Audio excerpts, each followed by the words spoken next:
Super, merci. Ça m'a évité de parler fort. La deuxième mission, ça va être, l'accompagnement, tout ce qui est accompagnement, pour les plans et les programmes qui visent à améliorer la qualité de l'air. Donc là, on peut penser principalement au plan de protection de l'atmosphère qu'on accompagne, donc qui est mené par l'État, mais aussi au niveau, métropolitain, le plan climat, air, énergie territoriaux. Et de manière générale, toutes les actions qui visent à améliorer la qualité de l'air, nous, on a des ingénieurs chez nous qui travaillent pour, aider à évaluer les actions, définir les plans et puis faire des scénarios prospectifs. Donc voilà, beaucoup de métiers chez Atmo pour répondre à cette mission d'accompagnement qui est très importante pour nous. Ensuite, on a une mission aussi, qui va être, l'intervention en situation, incidentelle ou accidentelle. Donc là, par exemple, s'il y a des installations qui sont, en train de brûler, on peut être sollicité pour intervenir, faire des prélèvements, heu, de qualité de l'air et avoir une information, en fait, objective, heu, pour tous et toutes. Et enfin, la dernière mission, qu'on a et j'y tiens aussi, c'est important pour nous, c'est l'amélioration des connaissances. Donc on travaille à mieux comprendre les phénomènes, physiques et chimiques, de la qualité de l'air. Donc on a des scientifiques, hein, qui travaillent chez Atmo, notamment on peut penser au sujet de la pollution à l'ozone qui est voilà un polluant, complexe, on y reviendra, ou aussi on peut penser aux polluants émergents, par exemple le PFAS. Donc voilà, on travaille pour mieux comprendre ces sujets. Heu et je l'ai pas dit tout à l'heure, le fait qu'on soit structuré en association avec 4 collèges, ça garantit aussi notre indépendance, et notre neutralité quant à l'information qu'on délivre. Donc ça, c'est aussi une force et un atout d'Atmo, cette structuration, du coup, associative en 4 collèges. Et à savoir aussi information, financement, du coup, on est un tiers, un tiers, un tiers entre les 3 premiers collèges, donc un tiers État, un tiers collectivités qui nous soutiennent, dont la métropole de Lyon, et un tiers, représentant du mode économique. Et là, pour information, ça vient avec la taxe sur les activités polluantes que nous reversent, les installations qui émettent des polluants. Donc normalement, là, j'ai besoin de mes slides si je veux continuer. Heu, ouais, ou à minima, si je les ai là, sous les yeux pour, effectivement, il y a des choses que je peux passer à l'oral. Donc voilà, ça, c'était pour vous situer un petit peu, nous qui on est à Atmo Auvergne-Rhône-Alpes. Et la deuxième partie de la présentation, l'idée, c'était de vous donner un petit peu des éléments, pour comprendre les enjeux de la qualité de l'air, donc avec quelques notions et puis ensuite quelques éléments de contexte sur où est-ce qu'on en est au niveau de la région. Donc, déjà, première information qui est importante à avoir en tête, il faut bien distinguer les gaz à effet de serre des polluants de l'air. Peut-être ça paraîtra simple, pour certains d'entre vous, mais voilà, on fait toujours c'est important de rappeler ce distinguo parce qu'il y a parfois des gens qui confondent encore. Donc les polluants de l'air, c'est les composés chimiques qui vont avoir un impact sur la santé. Les gaz à effet de serre, voilà, c'est notamment le CO2, le méthane, c'est des gaz qui vont favoriser le réchauffement climatique. Je vous apprends rien. Certains gaz à effet de serre peuvent être des polluants de l'air, je pense à l'ozone, mais en général, c'est quand même 2 catégories distinctes et nous, on intervient, dans les 2 sujets, puisque dans les métiers qu'on a pour réaliser les missions dont je vous ai parlé, au-delà de la mesure, on a aussi ce métier d'inventorier toutes les sources, de polluants et de gaz à effet de serre et d'ailleurs toutes les données que vous pouvez utiliser sur les territoires en termes de gaz à effet de serre, en fait, au niveau régional, elles sont produites par Atmo, Auvergne-Rhône-Alpes.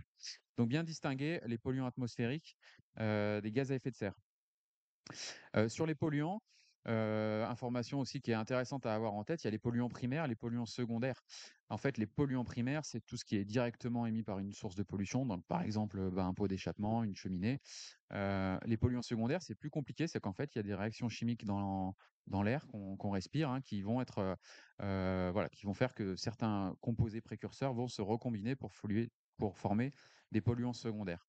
Et ça, notamment, c'est des choses qui sont plus complexes à appréhender. Ch Par exemple, l'ozone est un polluant secondaire.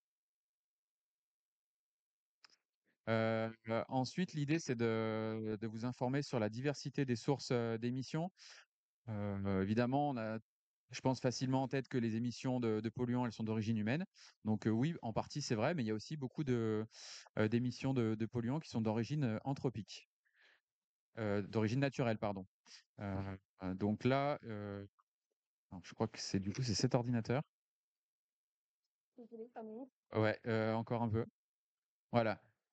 Donc, les origines, des sources d'émissions, elles sont à la fois, d'origine anthropique, donc les activités humaines, par exemple, le trafic automobile, l'industrie, le résidentiel avec le chauffage et d'origine naturelle. Donc par exemple, les feux de forêt, vont contribuer à dégrader la qualité de l'air. Pour anecdote, nous on a mesuré, hein, des hausses de concentration de pollution, liées aux incendies du Canada cet été. Donc voilà, sur les sources d'émissions, il faut avoir en tête qu'il y a les sources locales et aussi les sources, importées.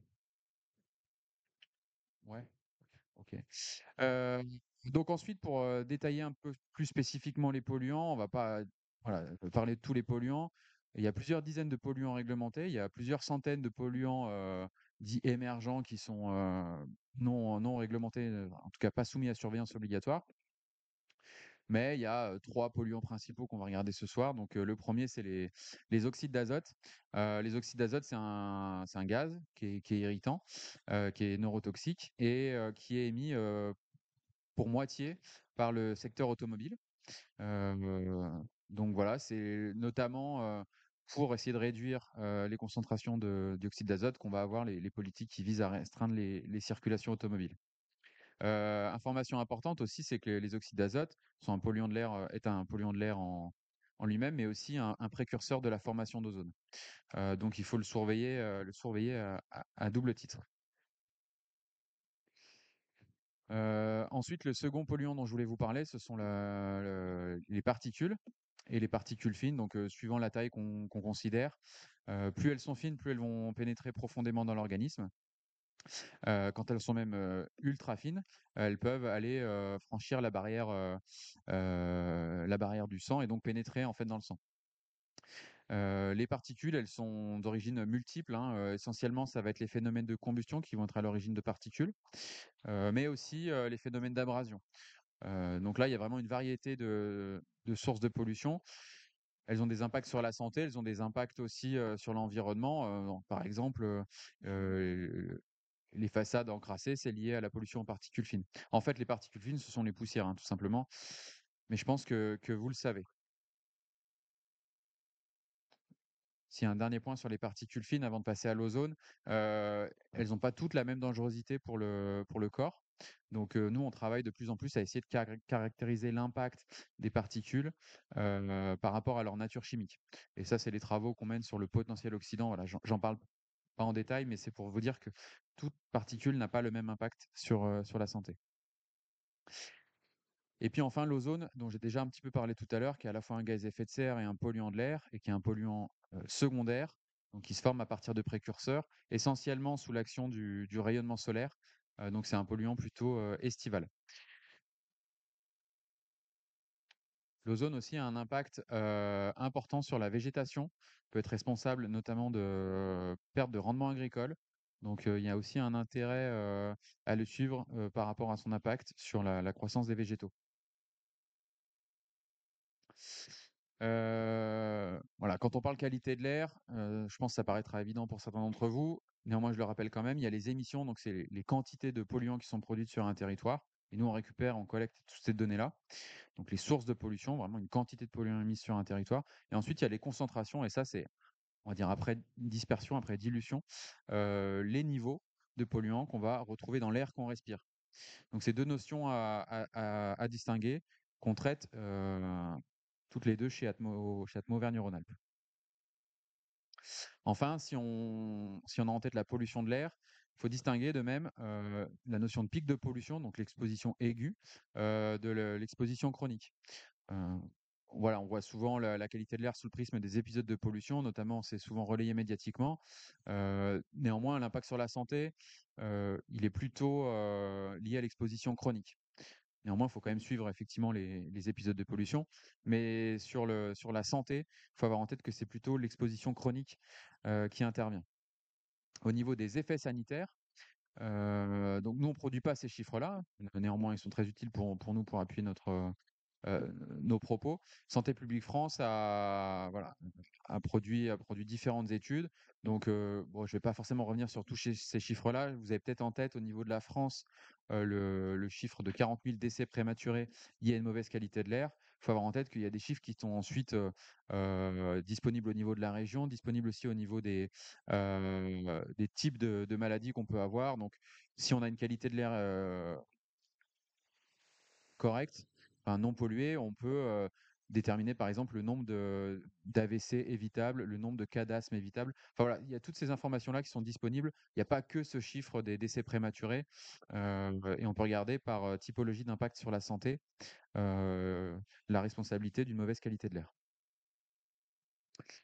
Donc maintenant qu'on a vu ces notions-là, vous donner des éléments de tendance, où est-ce qu'on en est au niveau de la qualité de l'air sur le territoire.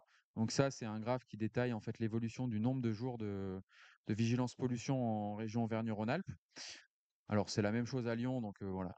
Ce qu'il faut avoir en tête, en fait, c'est que depuis 15 ans, ça a divisé par 3, voire par 4, le nombre de jours où on active une vigilance pollution. Donc c'est une amélioration très significative de la qualité de l'air, et c'est utile de le savoir effectivement. Alors ça, c'est sur les mêmes seuils de déclenchement, effectivement. Alors histori Ah ouais, oui, c'est à seuil comparable, oui, oui. Et là, quand on regarde le type d'épisodes de pollution, qui sont déclenchés en fonction du polluant qui va dépasser le seuil, ce qu'on voit, hein, parce qu'en bleu, c'était les épisodes qui étaient liés aux oxydes d'azote. Bon, on n'en a plus là depuis 2013. De même, on n'a plus d'épisodes liés au dioxyde de soufre. D'ailleurs, le dioxyde de soufre, je vous en ai même pas parlé tout à l'heure parce que c'est un polluant qui, voilà, du fait des fortes améliorations liées notamment au monde industriel, ne pose plus de problème à tel point que nous, on enlève des mesures de dioxyde de soufre au fur et à mesure dans la région. Donc désormais, les épisodes de pollution, c'est caractérisé par deux types de pollution. Ça va être l'été, les épisodes liés à l'ozone, sous l'action du rayonnement solaire, et l'hiver, les épisodes liés aux particules fines, enfin en particules. Et donc essentiellement, quand il y a en fait, des conditions anticycloniques qui empêchent la dispersion des polluants et qui donc vont, en fait, dans le temps, permettre l'accumulation des polluants et donc le dépassement des seuils. Et c'est essentiellement l'hiver qu'on a ces conditions-là. Et elles sont aussi liées au fait que l'hiver, on a besoin de plus de chauffage, et que donc c'est des conditions qui sont fortement émettrices, comme on va le voir tout à l'heure. Là, ce qu'on regarde maintenant, ce sont les concentrations de qualité de l'air. Donc là, c'est ce qu'on mesure sur nos stations en moyenne. On a vu l'évolution sur les nombres d'épisodes de pollution. Maintenant, on voit sur les concentrations annuelles. Donc, on fait la moyenne de toutes les concentrations de toutes les stations sur une année. Là, on regarde depuis 2007. Donc, ce qu'on voit, c'est qu'il y a une forte baisse de ces polluants-là. Donc, en bleu, ce sont les oxydes d'azote. Et puis en rouge et en orange, ce sont les particules et les particules fines. Donc, en gros, ce que j'aime bien dire, c'est que les concentrations, elles ont été divisées par deux. Les niveaux de polluants dans l'air ont été divisés par deux pour les oxydes d'azote et les particules fines depuis 15 ans. Par contre, vous voyez que la pollution à l'ozone, elle, ne baisse pas. Les concentrations moyennes sont plutôt en augmentation.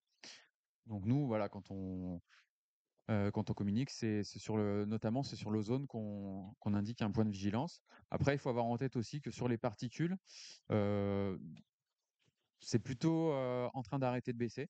Si on regarde depuis 5 ans, en tout cas, les prochaines années vont être, intéressantes pour voir si on a atteint un palier ou si on arrive encore à baisser les niveaux de polluants. Donc ensuite, nous, ce qu'on peut faire, c'est, grâce à des modélisations, déterminer les concentrations moyennes, sur tout le territoire de la région, Auvergne-Rhône-Alpes. On le fait pour différents polluants. Là, je vous le présente que pour les particules fines. Heu et donc, alors la carte, elle est pas rouge parce que, et je le détaille pas trop, mais il y a une valeur limite réglementaire qui est à 25 microgrammes par mètre cube, et après il y a un seuil qui est recommandé pour la santé par l'OMS qui est à 5, donc qui est 5 fois moins, voilà, donc il y a un décalage entre la réglementation et les recommandations sanitaires. Ce décalage, il va être, prochainement réduit puisqu'il y a une révision de la directive européenne.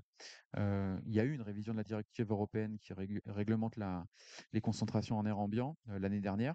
Donc c'est pour ça que la carte, elle est pas rouge. Heu, à partir de ce travail cartographique, ce qu'on fait, c'est qu'on peut déterminer l'exposition des gens en regardant, les lieux d'habitation, et déterminer un niveau d'exposition des gens à la qualité de l'air. Et donc, sur les particules fines, par rapport au seuil, recommandé par l'Organisation mondiale de la santé, on a, en fait, sur toute la région, 92 des gens, qui respirent un air trop pollué, par rapport à ce qui est recommandé pour la santé. Sur le Rhône, c'est 100.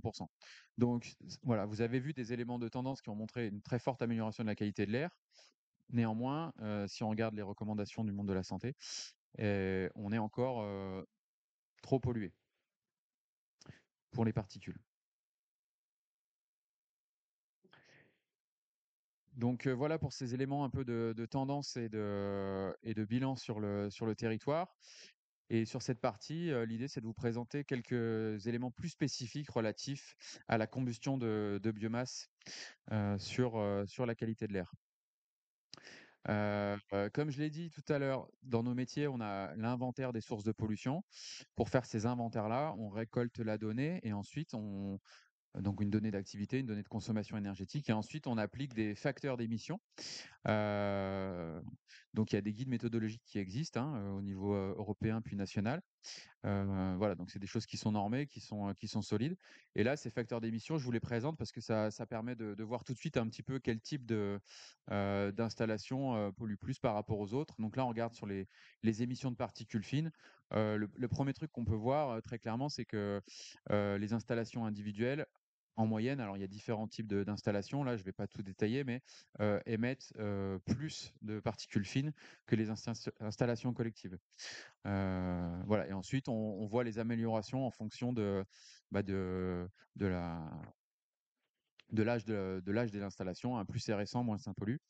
Donc ce qu'on voit, c'est que l'individuel, en général est plus émetteur que le collectif. Ce qu'on voit aussi, c'est que plus on a des installations récentes, moins ça pollue et dans des proportions très, significatives. Parce que là, on parle d'ordre de grandeur en termes d'émissions qui sont de parfois 10, 20, 30, voire 40 si on compare, un poêle performant individuel versus une cheminée à l'ancienne. Donc voilà, des facteurs d'émission qui sont très variables en fonction des installations, heu, au niveau de la combustion de biomasse. Et c'est une question qu'on peut faire sur le graphique ou C'est en absolu ça, c'est des grammes par gigajoule. Grammes de particules par gigajoule. Alors, il y a en partie ouais, il y a en partie des mesures, en partie de la théorie, effectivement. Alors ça, je vais passer rapidement. Je pense que mon collègue derrière pourra peut-être plus rapidement, détailler ça. C'est pas nos informations. C'était juste pour illustrer qu'en fonction des types de filtration, heu, toutes les tailles de particules ne sont pas traitées de la même manière. Donc ça, faut avoir en tête. Voilà, il y a certaines tailles de particules qui sont pas forcément aussi bien, filtrées, en fonction du type de filtre. Par exemple, les filtres cyclones vont moins bien filtrer les particules, fines. Mais je laisserai sans doute, mon collègue intervenir. Ensuite, comme je le disais, on fait les inventaires de sources de pollution sur le territoire. Donc on collecte toutes les données et ensuite on peut catégoriser par type d'activité. Ça, c'est très, très précieux pour nous pour faire notre mission d'accompagnement bah, notamment des collectivités de l'État sur les plans pour améliorer la qualité de l'air. C'est-à-dire on va être capable d'orienter l'action publique, par rapport au secteur d'activité qui contribue le plus à la pollution. Donc là, si on regarde par exemple à la pollution aux oxydes d'azote, je l'ai dit tout à l'heure, c'est le transport routier, qui est émetteur pour moitié. Donc ça, c'est l'information au niveau de la région. Sur une agglomération comme Lyon, c'est encore un peu plus. Après, si on regarde sur les particules fines, par exemple, là, on a 2 tiers, voire un peu plus même, en fonction des zones de la région, qui sont émises par le secteur résidentiel. Donc ça, c'est le chauffage du secteur résidentiel. Et puis enfin, on a, par exemple, alors c'est un peu anecdotique par rapport à aujourd'hui, mais j'en parle quand même, l'ammoniac. Là, c'est quasiment exclusivement l'agriculture qui va être responsable des émissions. Donc ces informations-là, elles sont très utiles ensuite pour guider l'action publique. Là, ce graphe, il permet de voir en fait la répartition des émissions par type d'énergie. Donc là, c'est sur tout le territoire de la région Auvergne-Rhône-Alpes. Donc à partir de nos inventaires, on peut aussi aller plus finement et regarder par type d'énergie, heu, les proportions, qui sont émises. Si on s'arrête, bon, je ne vais pas détailler tous les polluants, mais si on s'arrête par exemple sur les particules fines, ce qu'on voit, c'est que, c'est, très majoritairement la biomasse qui va être, contributrice au niveau des énergies, sur les particules fines. En haut, il y a la ligne de la conso, donc on voit que la conso du gaz, c'est à peu près la moitié. Par contre, sur les particules fines, c'est très faible. Bon, ça, on l'a vu pour ceux qui ont vu tout à l'heure la visite, hein.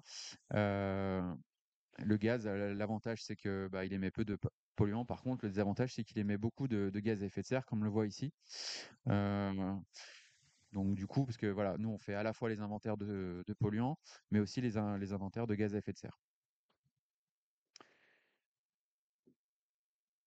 Donc ça, c'est, un peu la même, enfin, l'information était aussi disponible tout à l'heure, mais là, c'est la distinction entre l'individuel et le collectif. Voilà, on va se focaliser sur les particules fines, qui est le polluant qui, voilà, qu'il qu'il faut suivre avec le plus d'attention.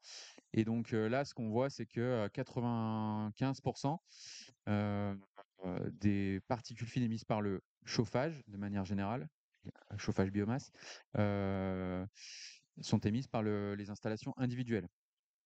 Voilà, donc, et le reste, c'est du collectif. Donc une très grosse majorité, quasi-exclusivité des particules fines émises par le chauffage, qui sont par le chauffage individuel. Heu Voilà. Après, sur d'autres polluants, c'est un peu moins vrai. Par exemple, on peut regarder c'est moins vrai sur d'autres polluants, par exemple sur les oxydes d'azote. Là, c'est à peu près kiff-kiff.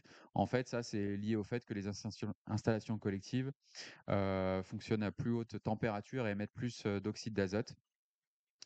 Mais quand on a vu les inventaires d'émissions, on a vu que c'était surtout le trafic automobile qui était responsable du dioxyde d'azote. C'est pour ça que on fait un focus un peu plus fort sur les particules fines. Donc ensuite, une fois qu'on a vu ces éléments voilà, de contexte au niveau des responsabilités par type d'énergie, par secteur d'activité, vous parlez de nous, ce qu'on fait pour évaluer les actions qui sont relatives à, bah, les transformations des modes de chauffage. Donc là, par exemple, c'est pour illustrer le fait que nous, on va intervenir pour évaluer les dispositifs qui permettent de remplacer les appareils de chauffage non performants, donc installation individuelle. Donc toutes les primaires bois de la région. Donc là, ça permet d'avoir des évolutions. Là, ce qu'on voit, c'est par exemple, en 2023, si on cumule tous les dossiers, ça représente un gain de près de 600 tonnes. Heu, pour vous donner un ordre d'idée, la métropole de Lyon, sur une année, c'est 1 300 tonnes. Donc c'est des gains qui sont très significatifs. Sachant que, pour information aussi, sans détailler ce qu'on voit là, mais on prend en compte le l'usage, la modification de l'usage après remplacement, et donc potentiellement l'effet rebond.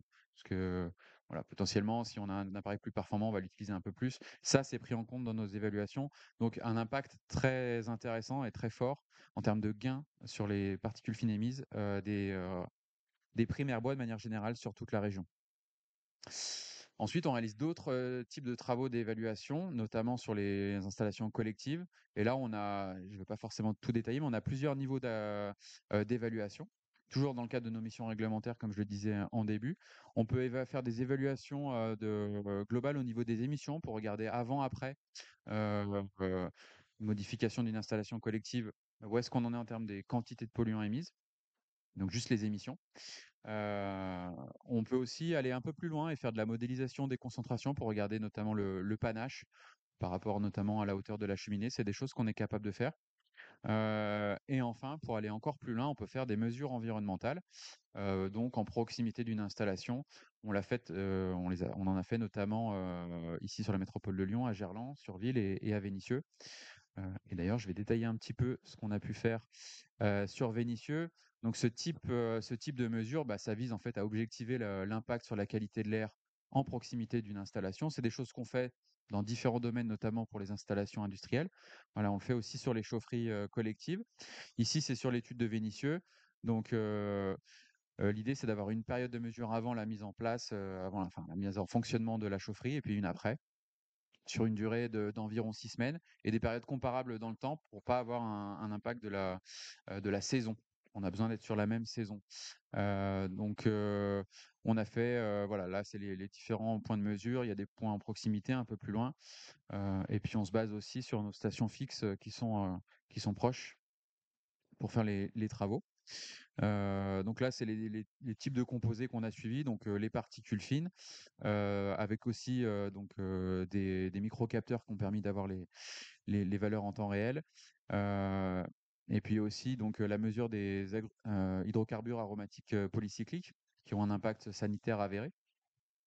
Et puis enfin, on a tracé l'origine des particules pour savoir si elles étaient émises par du combustible fossile, donc carburant, ou si elles étaient émises par de la biomasse.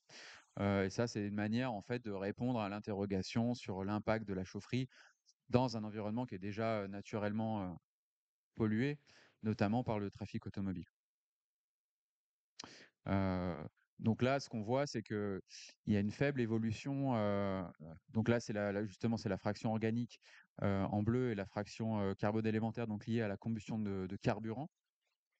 En fait, il y a une faible différence entre une station, sans influence de chaufferie, par exemple à Lyon-Centre, avec la station qui était enfin, avec les mesures qui étaient faites en proximité de la chaufferie à Vénissieux. Heu et aussi ce qu'on voit avec les microcapteurs, c'est que, finalement les niveaux, sont, un peu similaires sur tous les endroits où on a instrumenté et ça illustre en fait que la pollution en particules fines, elle s'homogénéise très rapidement une fois qu'il y a eu des émissions et donc on retrouve des niveaux un peu similaires partout sur le territoire. Et que donc il y a peu d'impact, heu, direct sur les concentrations de particules fines, des installations. Donc voilà, on néglige pas le fait que ces installations-là, elles participent à rajouter des sources de pollution. Néanmoins, en termes d'impact local pour les riverains, nous, nos mesures ne mettent pas en évidence d'impact. Donc ça, c'est une information qui est importante quand il y a des projets d'installation, à avoir en tête. Voilà, puis un petit dernier slide pour parler un peu des perspectives sur ce sujet pour nous. Donc nous, voilà, ce qu'on souhaite, c'est, insister sur le fait qu'il faut promouvoir au maximum les bonnes pratiques pour minimiser les impacts sur la qualité de l'air. Système de filtration performant, je l'ai un petit peu évoqué. Heu, Qualité du combustible, je ne l'ai pas évoqué, mais on l'a vu sur la visite, hein, il y a besoin d'une bonne humidité, justement, d'une absence d'humidité pour émettre le moins de polluants possible. Et puis aussi, heu, éviter les arrêts redémarrage, avoir un fonctionnement, si possible, le plus continu possible. Ce qu'on souhaite aussi, c'est être associé le plus en amont possible des différents projets, pour être justement en capacité d'apporter tous les éléments objectifs, et donc mettre autour de la table potentiellement tout le monde. Donc c'est des choses qu'on fait et qu'on souhaite, continuer à faire. Heu on a aussi des travaux parce qu'on fait les inventaires de sources de pollution, on regarde aussi les évolutions des puits de carbone, puisque ça va avec nos métiers et donc voilà, une vigilance à avoir sur la capacité de stockage de la carbone, de stockage carbone de la forêt qui est toujours, en capacité d'augmenter son stock de carbone. Mais néanmoins, on indique une petite vigilance de ce côté-là et puis enfin, de manière générale, on est favorable à renforcer toutes les collaborations avec les acteurs de l'énergie, d'où, ma présence ce soir et donc on était heureux d'être invité par Fibois, parler ce soir, au 5 à 7. Ah oui, pardon, par les 7, voilà et donc j'en ai terminé. Merci beaucoup. Parce qu'on fera les questions après. Merci beaucoup. Ce que je vous propose au final, c'est vu qu'on a malheureusement pris un petit peu de retard, c'est d'enchaîner et de garder vos questions pour la fin. Et on fera toutes les questions en même temps. Non mais tiens, il va pas. Je peux te présenter le temps. Je me présente Jean Bernard. En fou, je suis directeur technique pour la Argasner France Rhône-Savoie, la concession qui gère Rhône 1, Saône-et-Loire et Savoie Haute-Savoie. Alors je m'excuse un peu pour la présentation. Elle est beaucoup moins détaillée que ce qu'a fait Atmo. Euh, D'abord, oui, je voulais remercier du coup les 5 à 7 de l'éco de la construction qui nous ont de nous donner la parole auprès de vous ce soir. Et je remercie aussi Atmo d'être là. C'est vrai que, comme je vais le dire dans la présentation, pour nous, tout ce qui est question pollution et on va dire tout ce qui est gestion de la forêt était plutôt des choses qu'on ne regardait pas dans la filière et sur lesquelles on avait très peu de regard parce qu'on se voilà, on était parti. Donc ce que j'explique là, c'est que la filière bois, elle est finalement en France assez récente. Les premières chaufferies bois, suite au plan bois énergie des années 90. Pour nous, Argasner, la première chaudière, elle est arrivée en 1995, donc c'est-à-dire qu'il y a tout juste 30 ans. Et jusqu'on va dire dans les années 2020, la réelle question qui était posée sur une chaufferie bois, c'était le fait qu'elle soit robuste, que ça chauffe et qu'on n'ait pas de panne. Tout ce qui était rendement, émission, on va dire que ça n'existait pas et c'était pas du tout la question. Les choses ont quand même beaucoup évolué à partir de, je dirais, 2018-2019 et vraiment en 2020, on a commencé à voir des sujets arriver dans les médias, sur les réseaux sociaux, sur la qualité de l'air et le doigt a été montré du doigt, justement, et nous, il a fallu qu'on commence à s'armer sur ce sujet et à se faire aussi notre autocritique de savoir qu'est-ce qu'il en est réellement de la filière bois, que ce soit en termes de consommation de bois, mais également en termes d'émissions de particules. Donc quelques chiffres clés qu'il faut avoir à l'esprit, c'est que même si aujourd'hui on entend que, on l'a vu dans la présentation d'Atmo, la filière bois, elle représente énormément en termes d'émissions de particules fines, notamment les PM2,5. Mais malgré tout, là où on cherche à relativiser, enfin à montrer qu'il y a un effort qui est fait dans la filière bois, c'est que on a eu une diminution de 60% des émissions de particules sur les appareils entre 1990 et 2022, et qu'à horizon de 2030, l'objectif c'est encore de baisser de 15% ces émissions pour diminuer encore l'impact du bois sur la question des émissions.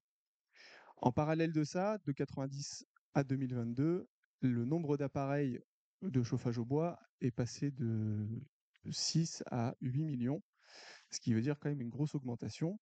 Et donc on a réussi malgré tout à augmenter le parc et diminuer les émissions de poussière. Et l'objectif d'ici à 2030, c'est de continuer à augmenter le parc tout en diminuant ces poussières. Et donc là, on parle aujourd'hui beaucoup de particules et de pollution, mais il y a aussi tout ce qui concerne la filière bois et donc la consommation de bois.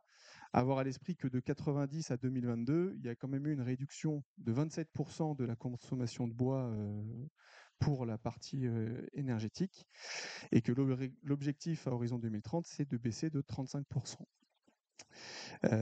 Comment on est arrivé à baisser ces consommations?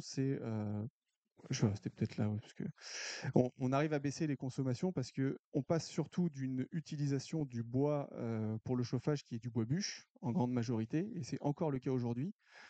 Plus de 60% de la consommation de bois énergie en France, c'est du bois bûche. Et généralement, le bois bûche, il n'est pas brûlé dans une chaudière performante, il est plutôt brûlé dans un insert avec des rendements et des émissions qui sont généralement pas très bonnes.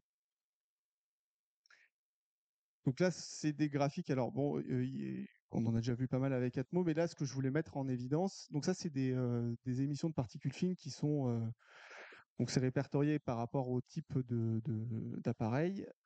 Pour s'attarder un peu, donc ce qu'on voit aujourd'hui, c'est qu'il y a un foyer à bûche, même fermé, d'avant 2005, il a des émissions en moyenne de 5000 mg par kilowattheure. Quand on compare avec une chaudière à granulés actuelle ou un poêle, on est déjà tombé à 244. Et quand on regarde les chaufferies collectives, on est à 285. Donc c'est-à-dire qu'on déjà, par rapport à ce que j'expliquais tout à l'heure, la grande majorité du parc aujourd'hui de chaudières, enfin de production de chaleur par le bois, c'est des inserts et des poêles. Donc on voit que le sujet de la pollution, il se situe vraiment là, hein, et pas forcément ici. Il est présent là, et il faut qu'on le traite, mais il n'est pas le plus important. Ce qui est intéressant de voir aussi sur ce graphique, c'est qu'on voit que les grandes chaufferies qui font plus de 50 mégawatts, elles ont un impact très faible en termes d'émissions. Et ça, pourquoi? C'est parce que ça fait très longtemps que sur ces chaufferies, on a des filtres, on a de la filtration qui réduit grandement les émissions de particules. Nous, sur les chaufferies bois, on a depuis peu la systématisation des appareils de filtration. Chez nous, à Argasner, ça va vraiment faire, je dirais, 1 an qu'on le systématise, et c'est pas à chaque fois qu'il est installé parce que forcément il y a un coût derrière, et c'est pas toujours le cas. On va dire qu'on a des zones qui sont vraiment entre guillemets sensibles sur lesquelles on va le systématiser, donc c'est tout ce qui est l'agglo lyonnaise, et aussi donc moi sur mon secteur géographique, c'est la Haute-Savoie et notamment la vallée de l'Arve, où là on n'envisage pas un projet bois sans parler de filtration. Donc en termes de technologie, donc sur les chaudières, je voulais faire un petit rappel sur d'où on vient. Donc là, ce que je vous montre à l'écran, ça c'est une chaudière bois d'avant 2014 chez Argasner. Euh, donc un rappel théorique sur la chimie et la physique du bois, c'est que pour avoir une bonne combustion, il faut respecter la règle des 3 T. Donc dans les 3 T, on a le temps de séjour des gaz dans le foyer, on a 2, la turbulence, les turbulences, et 3, la température. Donc ce qui est important, c'est d'avoir ces 3 facteurs pour avoir une bonne combustion. Qui dit une bonne température, donc chez nous, ça se fait du réfractaire, c'est-à-dire qu'on a des pierres qui équipent le foyer, et ces pierres, elles permettent d'accumuler la chaleur et de monter très haut en température. Donc ça, c'est pour régler la question de la température. Ensuite, pour la question de la turbulence, on a au niveau du parcours des fumées des turbulateurs qui viennent en fait augmenter la turbulence du parcours des fumées et permettre de bien brûler l'ensemble des gaz qui sont issus de la première combustion.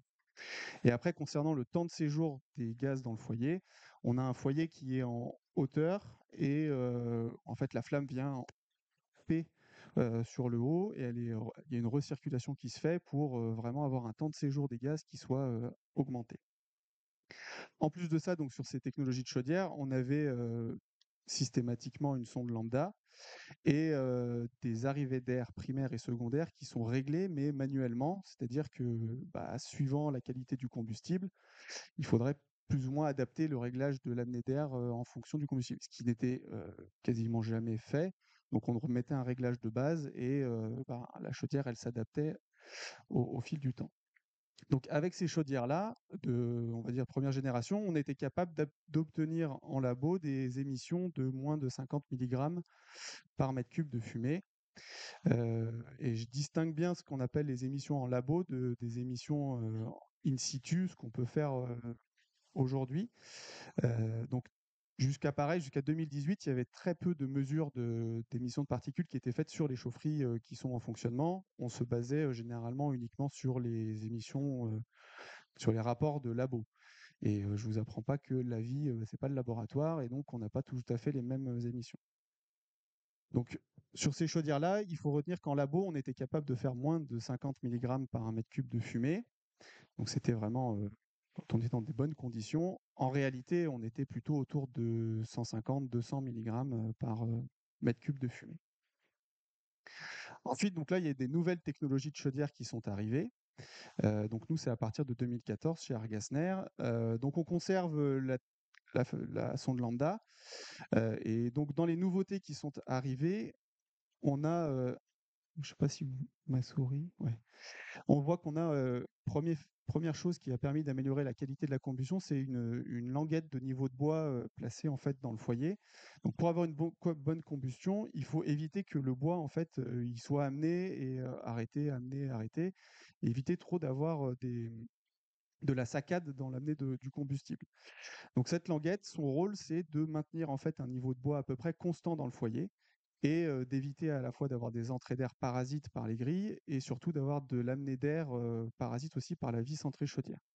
Donc ça, c'est le premier organe sur les nouvelles technologies de chaudière qui permet de réduire les émissions de particules. On a conservé donc tout ce qui est réfractaire. On a beaucoup joué donc sur l'étanchéité du foyer, c'est-à-dire que là, on a des foyers qui sont aujourd'hui complètement étanches pour contrôler au maximum l'arrivée d'air. Et ça se fait maintenant avec un volet d'air qui est à régulation automatique en fonction de la qualité de la combustion mesurée par la sonde lambda. On a rajouté également sur ces technologies un recyclage des gaz, donc c'est-à-dire qu'on vient réinjecter les gaz qui ont été brûlés une première fois au niveau de l'air primaire, ce qui permet une deuxième combustion et réduire un petit peu plus les émissions de NOx principalement. Pour les particules fines, c'est peu significatif, mais ça permet de limiter surtout les NOx. Ensuite, ce qui a été rajouté, donc c'est des turbulateurs mobiles sur l'ensemble du parcours. Avant, on avait des turbulateurs qui étaient fixes sur une partie. Et donc, avec ces technologies de chaudière-là, on est capable d'obtenir moins de 20 mg par mètre cube de fumée sans filtration en labo. Et nous, les retours qu'on a eus sur les essais qu'on a pu faire in situ, c'est qu'on tient très facilement les moins de 50 mg. Moins de 20, il faut déjà avoir une très bonne qualité de plaquettes ou de granulés pour les obtenir.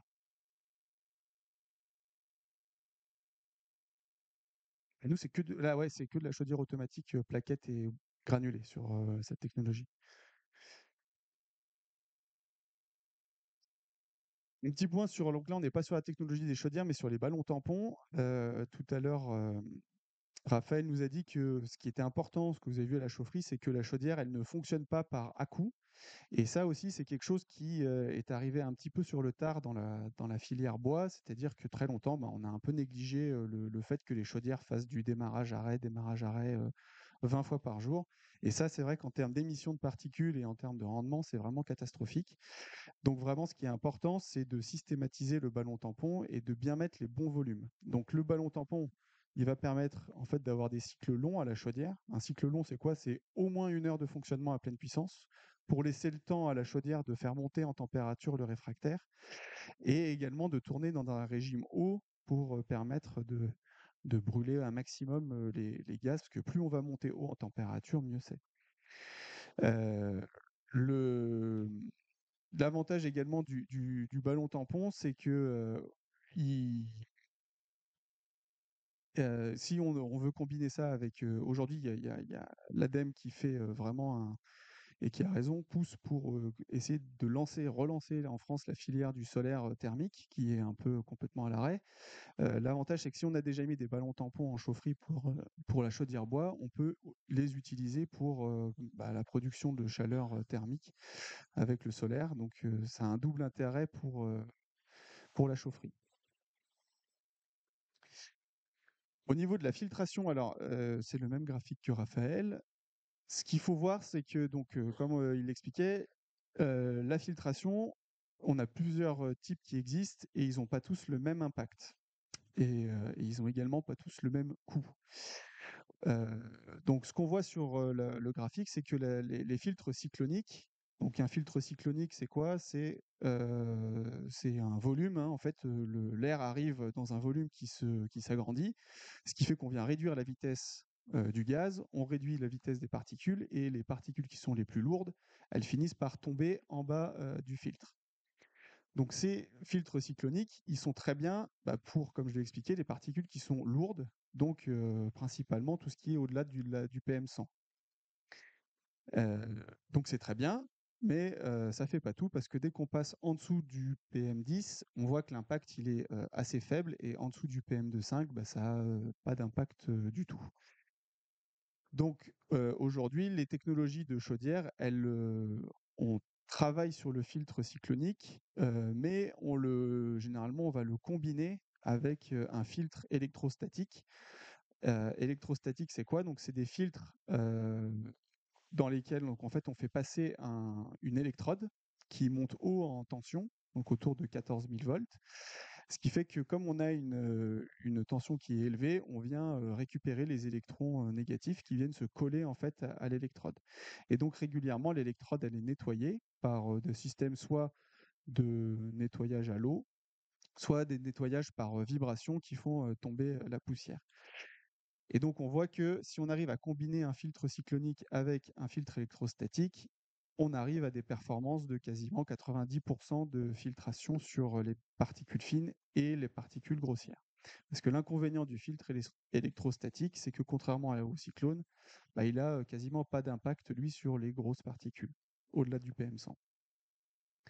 Ensuite, on a des technologies de filtre à manche et de filtre céramique, sur lesquelles, moi, alors, je vais pas beaucoup m'attarder, parce que chez Ergasner, on n'en fait pas. Mais c'est des technologies en fait qui sont vraiment adaptées plutôt aux grosses puissances, au-delà de 4-5 mégawatts. Filtre à manche, par exemple, c'est des filtres qui sont très hauts, qui nécessitent d'avoir des chaufferies qui font plus de 10 mètres de haut. Donc, quand on est sur des chaudières comme nous, qui vont faire 2 mètres 5, où ça nécessite une chaufferie de 2,50 m de hauteur sous plafond, c'est pas forcément justifié d'un point de vue économique d'aller mettre un filtre à manche qui va nous faire avoir une chaufferie de 10 mètres de haut pour pouvoir sortir les manches. Les filtres à céramique, donc ça, c'est une technologie qui fonctionne également très bien, mais qui a un coût, qui est assez important et qui, pareil, n'existe pas pour des technologies puissance, on va dire, moyenne, en dessous de 2,5 mégawatts. Donc, c'est pareil, c'est réservé vraiment aux grosses installations.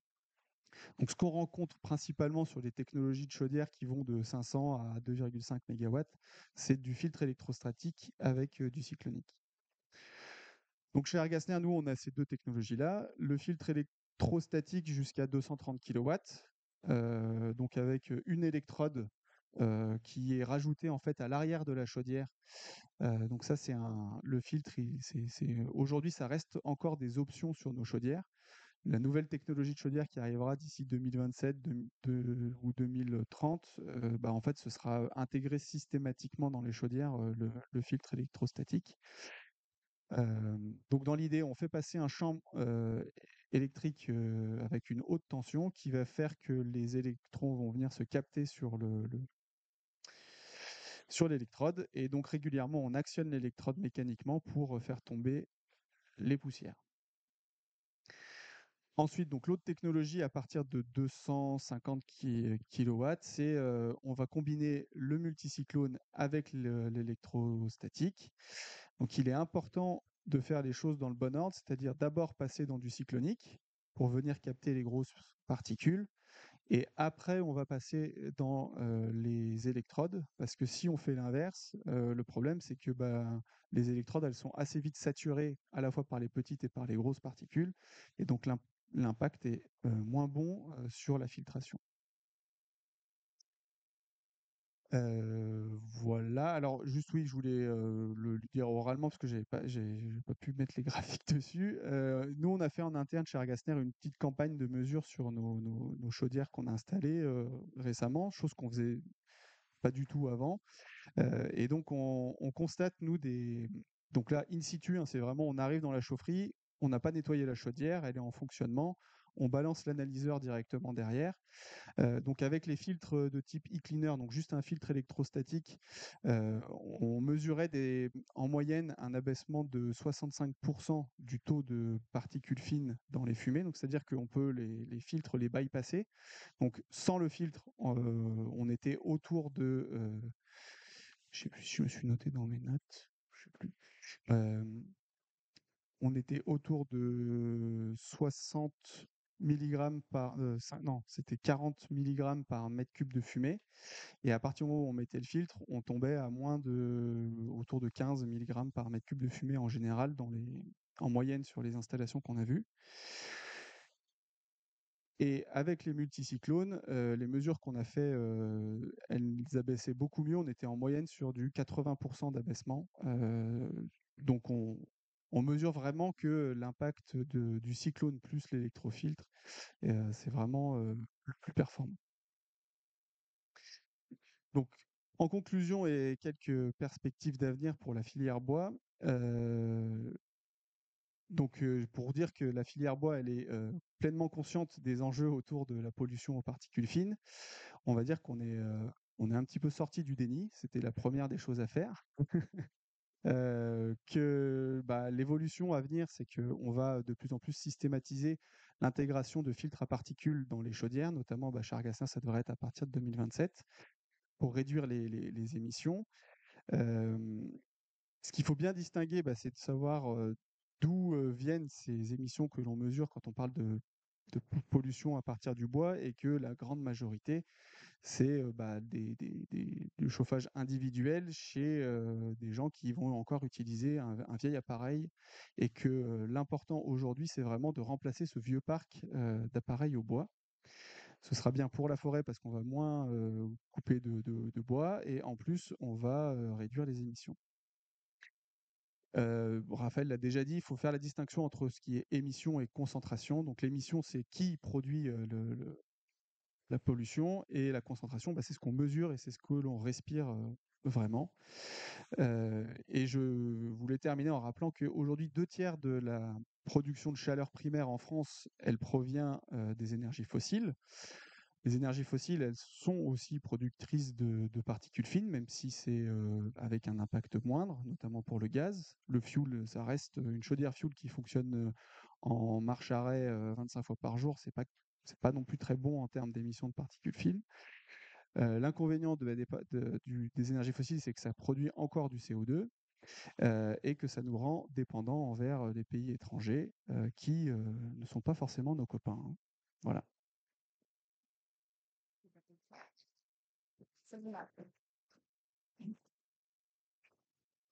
Merci. Ce que je vous propose, moi, du coup, c'était de compléter, mais sous la vision, on voulait, parce qu'il y avait beaucoup d'interrogations et on l'a vu même tout à l'heure à la visite sur est-ce qu'on a assez de bois en Auvergne-Rhône-Alpes pour alimenter ces chaudières. Donc, je voulais juste faire un petit point forêt et puis après le point forêt, on passera aux échanges.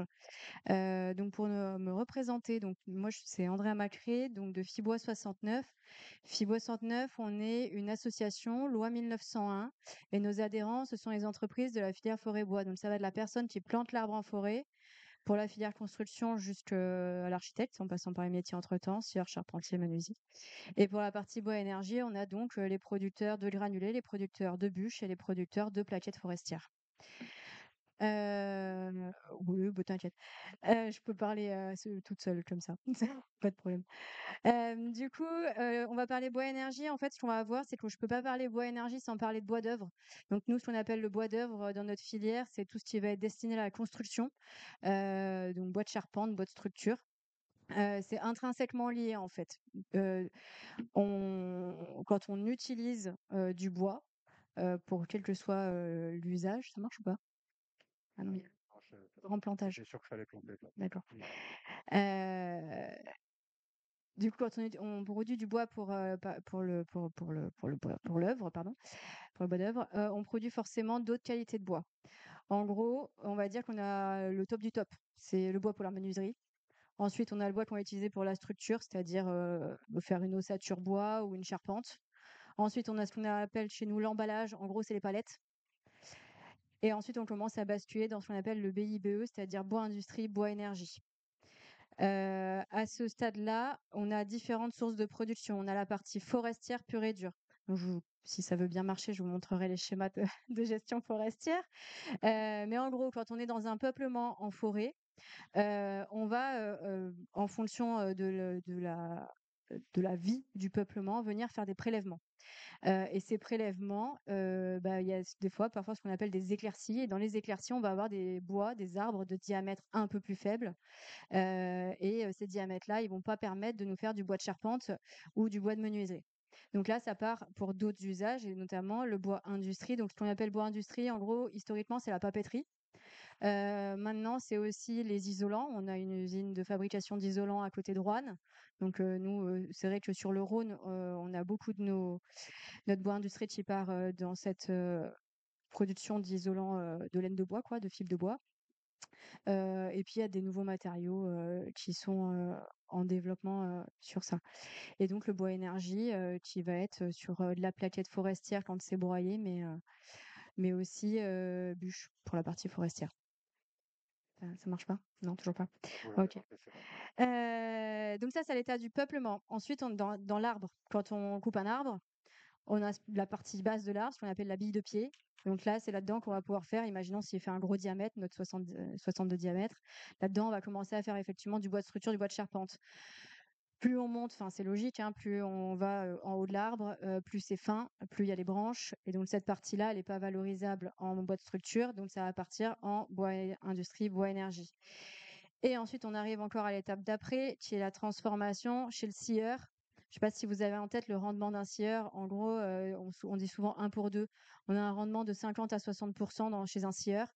Ça veut dire qu'il y a 40 à 50% qui ne vont pas devenir des planches. Forcément, on ne le met pas à la poubelle. Donc en gros, dans ces 40 à 60%, il y a l'écorce, il y a la sciure et il y a tous les petits bouts, on va dire les petites chutes qui sont rebroyées. Et donc là, c'est nous ce qu'on appelle des connexes ou les sous-produits connexes de scierie qui eux aussi peuvent partir pour de l'industrie ou de l'énergie. Donc en fait, on a déjà dans la filière 3 zones de production potentiellement de bois énergie. Et quand on en parlait tout à l'heure sur l'approvisionnement de la chaudière en visite, la société qui approvisionne cette chaudière, en l'occurrence, elle utilise du bois forestier issu de billons qui sont broyés, donc de troncs d'arbres qui sont broyés, pardon, il faut que je simplifie.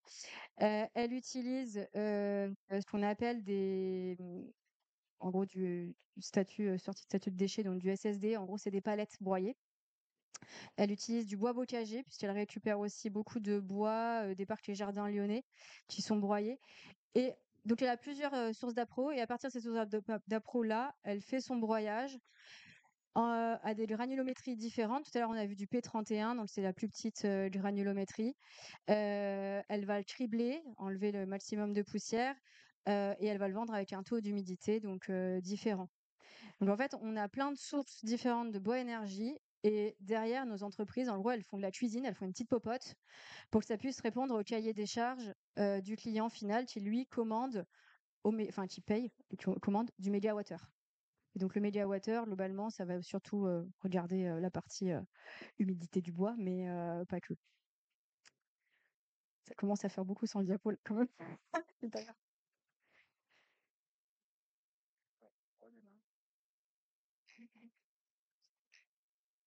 Pardon, je reprends le fil pour pas m'embrouiller moi-même. Alors, juste bois énergie, de quoi on parle? Donc on l'a un petit peu vu avec Jean-Bernard. On a 3 typologies de bois que vous connaissez tous. Il y a la bûche.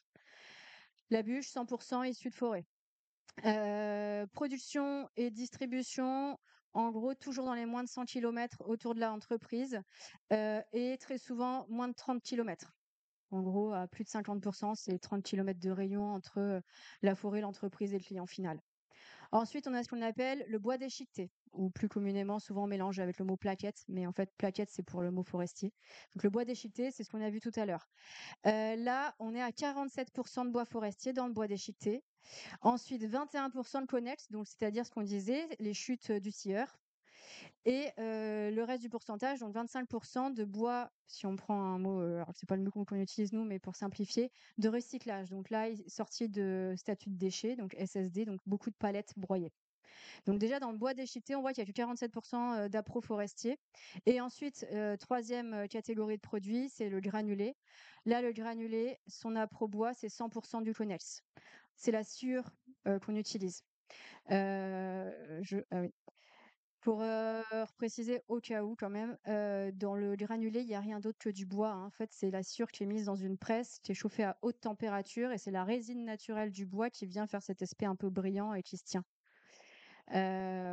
Donc voilà pour les provenances. Le bois déchiqueté, production et distribution régionale. En gros, en moyenne, on est dans les 80 km autour de la boîte. Donc une entreprise, elle va aller chercher son bois souvent dans les 80 bornes autour de chez elle. Elle distribue à peu près pareil. Alors que le granulé, là, c'est là où on a une production et une distribution qui est plutôt nationale, avec des grosses unités de production. Là, on est sur des beaucoup plus grosses unités. Ah bah, alléluia, nickel. Des grosses unités de production et du coup une distribution nationale, et qui passe beaucoup notamment par la grande distribution. Pour les essences, puisqu'on va en parler juste après, en bûche, globalement, on est quasiment que sur du feuillu, hein, des bois durs. En bois déchiqueté, c'est mélangé, feuillu résineux, ça dépend vraiment de l'entreprise, de son massif forestier et de ses appros. En granulé, c'est du 100% Nadiconex de Syrie. Il faut que vous sachiez que dans notre région, on scie à 95% du résineux. Donc, vu qu'on utilise la sciure, du coup, ben, les granulés sont quasiment que du résineux en ressources. Ah yes, c'était trop beau. C'est dommage. Je suis désolée, c'est moi qui bug. Ah oui, si. Pour donner des taux de prélèvement forestier en région, 75% de la récolte de bois est destinée au bois d'œuvre, donc construction, charpente. 14% est destiné à du bois énergie, donc c'est vraiment pas la majorité, contrairement à ce qu'on pourrait penser et qu'on voit souvent, à la télé, quoi. Et ça c'est le chiffre régional. Il y a des spécificités départementales et cetera, locales. Par exemple, dans le Rhône, nous, on a un massif très bois d'œuvre. On est à 7 de récoltes forestières destinées à l'énergie. C'est vraiment le sous-produit du sous-produit. Ce qu'il faut savoir alors est-ce que ça du coup, si ça marche, on va ah yes! Ça, c'était ma frise de tout à l'heure sur donc quand on produit du bois, on produit simultanément différentes qualités, ce que je disais, à l'échelle du peuplement, quand on vient en couper certains, dans notre, arbre et puis les connels. Et hop, ce que je voulais revenir, c'était encore avant. Ah non, c'était pas encore avant, pardon. Non, bah, c'est bon alors, je me suis, tac, tac, tac, bois, énergie, bon, on est bien. Du coup, quid des forêts? Donc la gestion et l'exploitation des forêts est fortement encadrée par la loi, à différents échelons, l'échelon national, l'échelon régional. Bon, je vous ai passé, c'est des schémas, enfin les acronymes. On a le code forestier qui a une grande partie, nationale et des déclinaisons, départementales. Et là, à l'échelle de la parcelle, on va être, sur du plan de gestion, voilà, la parcelle. Donc, en gros, quand, on récolte du bioénergie en forêt, ça vient de 2 sources principalement et de 2 modes de gestion différents. Parce que je sais on voit souvent dans les journaux, que le bioénergie vient de coupe rase et cetera et cetera. Je suis pas en train de dire qu'il y a pas de coupe rase, mais je vais vous l'expliquer plutôt. Donc le modèle de gestion, le premier que je voulais vous parler, c'est celui de la futaie. Le principe de la futaie, c'est que, un arbre, un pied. Celui d'après, vous verrez, c'est un arbre, plusieurs pieds. Un arbre, un pied, c'est les photos qu'on a là. On peut avoir de la futaie, de résineux comme de feuillus. Historiquement, les grandes, chênaies, connues en France, labellisées, forêts de Tronchet, tout ça, c'est de la futaie de chêne. C'est le modèle traditionnel connu pour produire du bois d'œuvre de qualité. Puisque là, l'objectif vraiment sur de la futaie, c'est de la production de bois d'œuvre. C'est l'objectif numéro 1.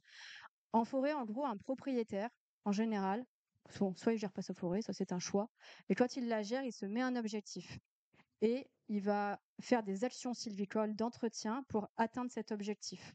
Donc il peut avoir un objectif de dire moi je veux du bois qualité menuiserie. Donc il va pas mettre en œuvre les mêmes procédures que s'il se dit moi le bois qualité charpente me suffit. Parce que s'il veut de la qualité menuiserie, il va devoir faire beaucoup plus d'entretien que s'il veut de la charpente. Donc il se met son objectif et après il met en place les process pour l'atteindre. Donc historiquement, la futaie effectivement, régulière, c'est le modèle du dessus, permettait, d'atteindre une qualité, enfin la qualité requise, en charpente construction. Donc la futaie régulière, c'est des arbres qui ont tous le même âge, qu'on plante tous en même temps et on vient, après faire ce qu'on appelle des éclaircies. Donc c'est comme les carottes, on vient en enlever de temps en temps pour laisser pousser les autres. Donc là, on va venir en enlever de temps en temps. La première éclaircie, donc là j'ai mis du résineux, volontairement parce qu'en Auvergne-Rhône-Alpes, on est plutôt sur du résineux. Et dans le Rhône aussi. En gros, sur du Douglas, vous venez faire la première éclaircie à 25 ans. À 25 ans, vous venez en enlever et après vous revenez tous les 7 ans. Donc tous les 7 ans, après, vous venez en enlever quelques-uns.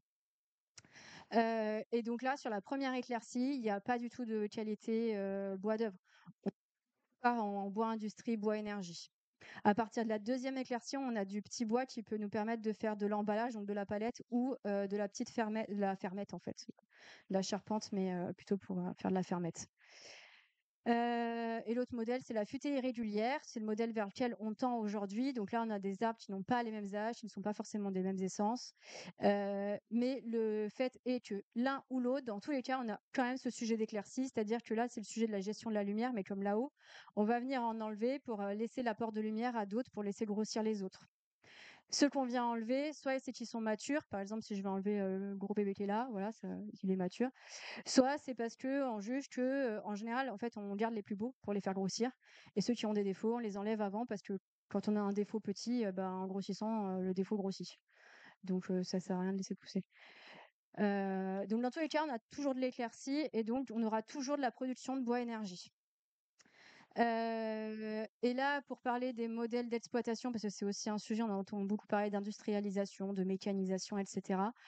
Oui, dès qu'on peut faire, rentrer une machine en forêt, on le fait. Donc c'est mécanisé dès que possible, pour 2 raisons principales. Bûcheron, c'est le métier le plus dangereux en France et le plus mortel. Première raison. Deuxième raison, bah, c'est la raison principale, hein. Après, conditions de travail, ben, moins et puis après, question aussi économique, valorisation. Ce qui n'empêche qu'on a toujours besoin de bûcherons parce que la machine, elle va pas du tout. Donc là, sur de la futaie, on est soit sur de la batteuse, soit sur du manuel. Et donc le deuxième modèle de production de bois énergie, c'est le taillis. Le taillis, c'est un modèle de gestion historique, plutôt agraire, enfin agricole. En gros, le taillis, vous voyez, c'est un pied, enfin un arbre, plusieurs pieds. En fait, c'est qu'à chaque fois, on vient couper à la base et ça repart de la souche. À l'époque, c'était utilisé beaucoup donc par effectivement en milieu rural et par les agriculteurs pour produire des bois de faible diamètre. Et ces bois de faible diamètre, ils avaient 2 usages: le piquet pour les clôtures et le bois énergie, la bûche. Donc ça, c'était un modèle traditionnel de production de bois énergie. Et donc là, avec des coupes, on vient couper à ras tous les 20 ans en moyenne. Et c'était l'objectif, ouais, c'était l'objectif. Donc aujourd'hui, on a encore pas mal de taillis dans notre territoire et donc avec ce modèle de, on vient couper et on relaisse repartir de la souche. Et donc là, c'est quasiment jamais fait, enfin très, très peu fait en manuel parce que c'est des chantiers très accidentogènes pour le coup, avec peu de valorisation, en plus. Donc c'est en mécanisé et vous voyez, ça vient prendre et ça vient couper, à la base. Et donc la suite, c'était, les évolutions. Bon, ça, c'était juste pour donner au niveau régional les volumes sur pied, donc ça, c'est sur du feuillu et là, c'est sur le résineux. Donc dans la région, on a quand même un peu plus de résineux que de feuillu. Et donc les projections. Donc là, je vais vous parler, des études qui ont été de prospectives qui ont été portées par l'IGN et le FCBA, qui sont 2 instituts. Donc ils ont, pris en compte dans leur scénario les taux de prélèvement, c'est-à-dire ce que l'humain allait venir prendre. Ils ont pris en compte le changement climatique. Et donc là, ils ont fait, à chaque fois, il y a 3 scénarios pour chaque, sujet. Donc il y a 3 scénarios de taux de prélèvement, 3 scénarios d'impact du changement climatique et donc de dépérissement potentiellement. Tac, tac, tac. Prélèvement, ouais, et mortalité. Ouais, c'est ça. Et donc, je vais pas vous présenter tous ces scénarios parce que franchement, ils sont pas hyper simples de compréhension. Je vais juste vous parler des conclusions. Je vous épargne la partie complète de la chose. Donc, les conclusions générales, c'est que sur le feuillu, quel que soit le scénario qu'ils aient travaillé et l'échéance, 2035 ou 2050, au final, aujourd'hui, c'est une ressource qui est abondante, qui est très peu mobilisée dans notre région et donc même en augmentant les taux et avec le changement climatique, dans tous les cas, on poursuit la capitalisation des peuplements. Donc capitalisation, ça veut dire que notre forêt, on continue à prendre du volume. Donc même si on prélève, le volume continue d'augmenter. Au niveau du résineux, une ressource bien plus présente dans notre région, bien plus mobilisée puisqu'on construit, je vous l'ai dit, hein, les scieurs, c'est 95 de sciage résineux. On construit, aujourd'hui en résineux, principalement. Là, c'est un peu plus, enfin, c'est moins, positif que là. En gros, il faudrait rester sur un taux de prélèvement actuel, ne pas augmenter le taux de prélèvement. Augmenter le taux de prélèvement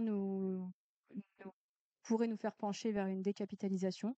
Mais à taux de prélèvement égal, il y a un maintien du capital sur pied. Donc, on n'est pas dans une perte de volume. On est dans un maintien du volume actuel.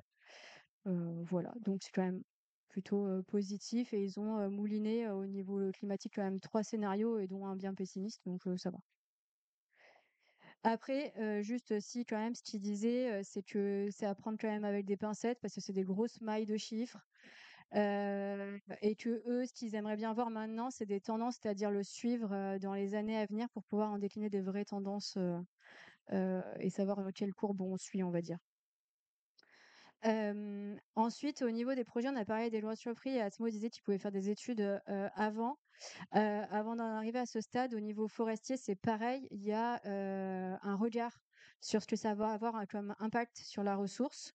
Donc il y a pour ça dans notre région une cellule biomasse qui réunit donc différents interlocuteurs. Cette cellule, elle réunit les services de la région, la préfecture, l'ADREAL, l'ADRETS et la DRAF, et puis l'ADEME bien évidemment. Donc ils se réunissent et ils ont différentes missions et notamment l'évaluation des plans d'approvisionnement des projets à venir. Alors ils évaluent pas tous les projets, ils évaluent en gros les gros projets, hein. Il y a un seuil en fait et à partir duquel, dès qu'on dépasse ce seuil, ça doit passer sous leur regard heu, en fonction des financements. Et donc sur ces projets, leur travail, c'est de voir l'adéquation entre la ressource et les besoins exprimés et voir s'il n'y a pas de risque de conflit d'usage à l'avenir potentiellement envisageable. Heu donc ils évaluent et suivent cette production, sa mobilisation. Ce qui permet du coup d'avoir quand même un regard intéressant sur les projets à venir. Hem, Au niveau du coup de la production de chaleur en Auvergne-Rhône-Alpes, donc ça, c'est les sources de l'observatoire Orcaille chaleur. Tu l'as ou pas? Non? Ah, énergie, merci. Bon, voilà. Hem, du coup, tout qu'est-ce que je voulais dire? Je me suis perdue dans mes trucs, moi. Ah oui, donc prévoit, enfin la tendance actuelle du coup, c'est une baisse, effectivement au niveau, individuel, enfin bois énergie, domestique et une augmentation, qu'on voit un peu plus nettement sur le graphique d'en bas, de 25 à 30 de la part, qui vient des chaufferies, collectives. Ah, il y a un truc une phrase qui a sauté, je pense. Heu Si on revient tout à l'heure à ce que disait, Jean-Bernard, du coup, effectivement, le changement des appareils individuels a un impact non négligeable sur la ressource forestière. Là, ce qui est, a priori, d'ici 2035, le changement des appareils permettrait de faire 25 d'économie de consommation. En forêt, ça représente 400 000 tonnes de bois. Donc non négligeable pour notre massif forestier. Sur les prévisionnels maximum par rapport au dossier que la cellule biomasse suit. Donc ça, c'est la cellule biomasse, hein, qui, ma phrase a sauté, mais ça vient de la cellule biomasse. Notre consommation actuelle en bois déchiqueté, elle est dans le bois déchiqueté, la partie forestière, donc les 47 dont on parlait tout à l'heure. Parce que dans le bois déchiqueté, on a vu qu'il n'y avait pas que du forestier, hein. Donc la partie forestière du bois déchiqueté, c'est 912 000 tonnes de bois et du coup, le prévisionnel max de la partie forestière du bois déchiqueté sera de 1 400 000 tonnes de bois. Et on avait un point de vigilance à annoncer, et notamment tout à l'heure, je n'ai pas réagi dessus à la visite, mais qui est le sujet des rayons d'appro. On a souvent envie que ça vienne de pas loin, mais il faut se rendre compte qu'en fait, on consomme tous au même endroit. Donc si, on veut tous que ça vienne de pas loin, effectivement, on va avoir un impact, sur la forêt, qui est pas loin. Donc là, c'est voilà, finalement dézoomer, c'est peut-être, pas si mal pour une fois. Parce que si on met tous, 100 kilomètres d'appro, voilà, tout le monde est à Lyon, donc c'est là que la consommation est. Alors qu'il y a des zones de France où il y a de la forêt et pas de ville. Donc voilà, c'était un petit peu, aussi, relativiser ça. Bon, conclusion générale, ouais, la production de bois énergie est intrinsèquement liée à la production de bois. Aujourd'hui, on est sur une tendance d'augmentation de la production de bois d'œuvre, donc de fait, les sous-produits vont augmenter. Alors après, est-ce qu'ils vont partir à l'énergie, à l'isolant, ça, ce sera un petit peu, en cours de route, mais tac, tac, tac, qu'il y a un suivi, il y a une cellule qui suit, l'adéquation entre la ressource et les besoins futurs et les risques de conflit d'usage, donc c'est pas fait, sans, prise de conscience. Bien distinguer effectivement chauffage collectif et domestique et du coup, il y a un petit sujet quand même sur les aides publiques à continuer d'encourager le remplacement des anciens appareils, pour les individuels, puisqu'on voit que finalement la marge de manœuvre, elle est quand même là-dessus. Voilà, pour moi. Merci, je vais pas regarder l'heure du coup. 19h. Hem, ce que ce que je vous propose du coup, c'est de vous donner la parole pour enfin pouvoir poser des questions à tout le monde. On essaye de parler dans le micro pour essayer de sauver ce qu'on peut au niveau de l'enregistrement. Bonsoir, moi c'est pour Argasner. C'est au niveau donc des chaudières bûches. Vu l'investissement en fait que ça demande maintenant, donc l'amortissement derrière, on peut avoir une garantie de, on va dire, d'entretien et de trouver toutes les pièces de maintenance sur, par exemple, 30-40 ans?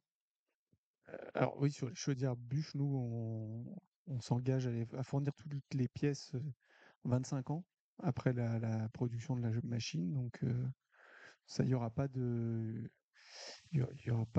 d'impact pour le client. Ouais.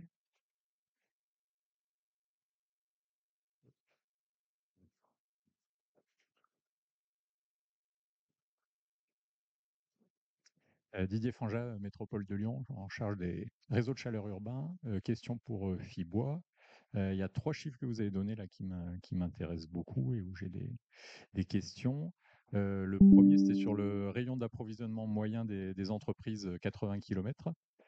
C'est un chiffre qu'on a souvent demandé, nous, et qu'on n'arrive pas à avoir. Donc, le bois qui arrive à nos chaufferies, soit il vient directement de la forêt, soit il passe par une plateforme.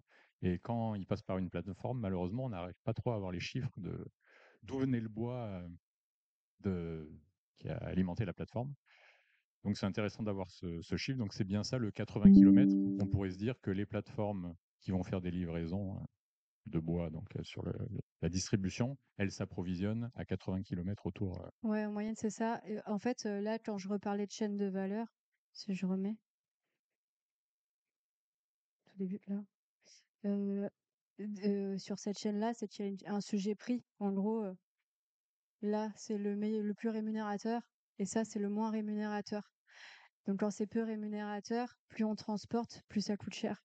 Enfin, plus la marge de l'entreprise diminue, en gros. Ah oui, ok, donc là, Donc, c'est tout usage, effectivement, ouais, le 80 km. hein? C'est bois d'œuvre et bois énergie, c'est tout usage le 80 Non, km non, non, ou c'est c'est que bois bois énergie. énergie? C'est ça Que que pour je le veux bois dire, énergie, c'est que, ok. en fait, pour le bois énergie, c'est un bois qui est peu transporté comparé au bois d'œuvre qui peut aller qui peut partir beaucoup plus loin.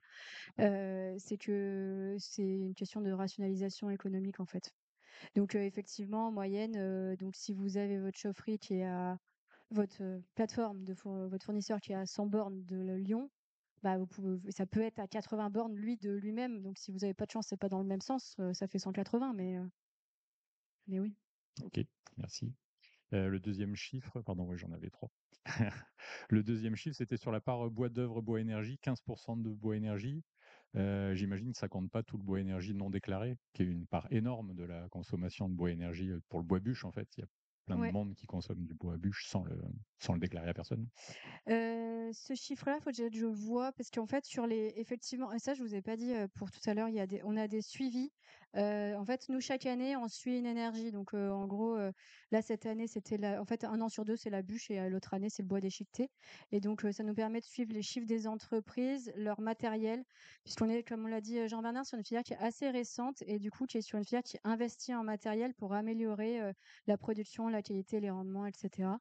Ouais. Pardon. Il y a quand même des inventaires qui sont faits par l'IGN, je crois, hein, c'est ça?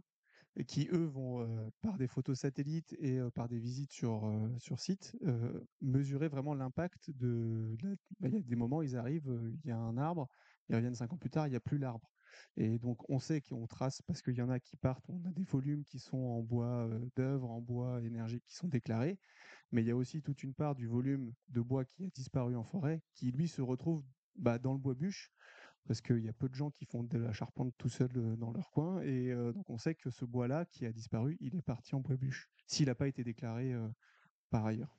Ok, donc il y Donc, a des estimations. voilà. Même si l'État touche pas de taxes sur la vente de la bûche, on sait le retrouver, en fait, où est parti le bois, en fait, par déduction. Merci. Et le dernier chiffre, après je passe la parole, c'était sur la quantité de plaquettes forestières prévisionnelles maximum, là, d'1 400 000 tonnes. C'est un chiffre très intéressant à voir. C'est avec beaucoup de questions qu'on se pose aussi, jusqu'où on peut aller sur le développement des plaquettes forestières. Donc ça, c'est la cellule biomasse Auvergne-Rhône-Alpes. C'est le chiffre de la cellule biomasse Auvergne-Rhône-Alpes, donc qui prend en compte les projets qu'ils ont dans les tuyaux. À savoir, ils ont mis prévisionnel max parce que tous les projets ne se débouchent pas en général, ils le savent déjà. Donc ça, c'est si tout débouchait, mais a priori, on a senti, ils nous ont dit que ça n'arrivait pas très souvent que tout débouche. Voilà.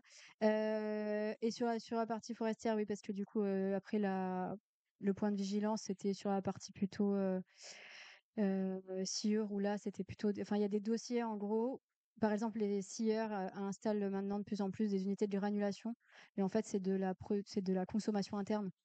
ils consomment leurs propres produits et ça du coup, ça rentre pas dedans. Et donc ça, c'est ce qu'ils ont dans les cartons, mais il n'y a pas d'interprétation de dire, c'est viable, ça passera avec le ou Ah, est-ce que ça demande si, une pardon, transformation de la filière? Est-ce qu'on a si, assez de ça bois, passe, en ouais. fait? Ça passe et puis justement, alors, du coup, oui, si, pardon. C'est vrai, je pas remis la carte et puis ce qui était intéressant de voir, c'était aussi de dire que c'était finalement, si on gagnait 400 000 là, on retombe à 1 000 000. En fait, finalement, si on économise d'un côté, on pouvait presque ne pas augmenter, la totalité.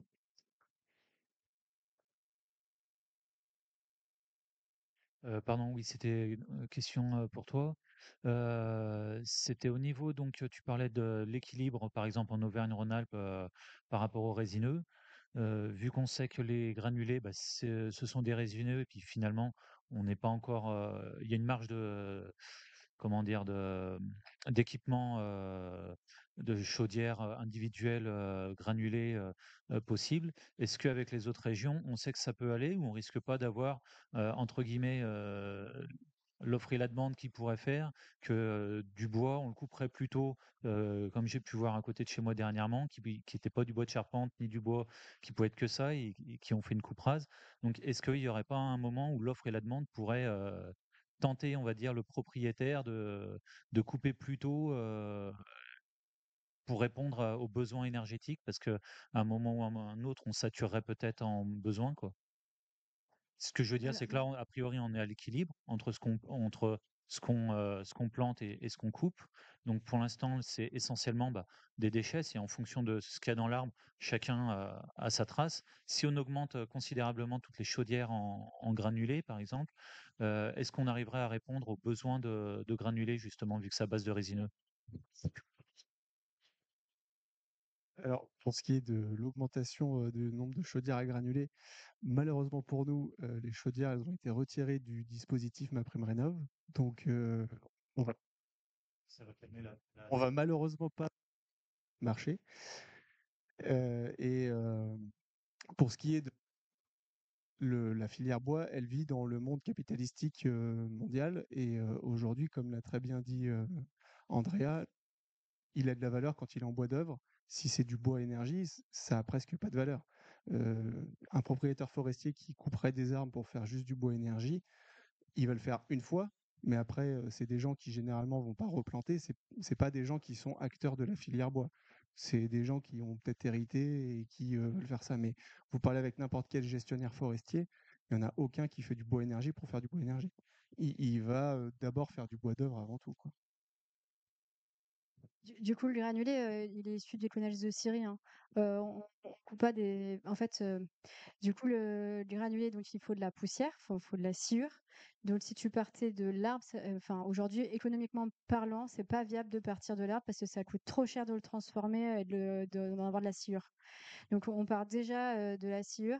Il peut se récupérer du copeau et à ce moment-là, le copeau est, affiné en entreprise. Ça se fait. On a des granulateurs qui récupèrent plutôt du copeau et qui l'affinent, chez eux. Mais comme il faut quelque chose de très fin, on part jamais de l'arbre parce que ça coûte beaucoup trop cher à transformer en sciure.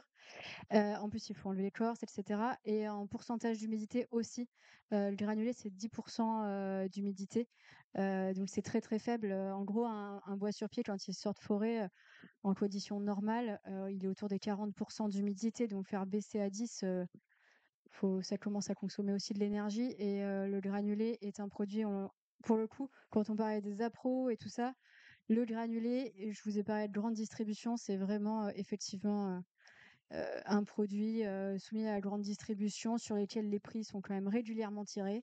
Et donc ouais, on est plus sur les mêmes ordres de grandeur, quoi. Marché qui serait plus, comme tu disais tout à l'heure, national, voire Ouais, européen. ouais, tout à fait.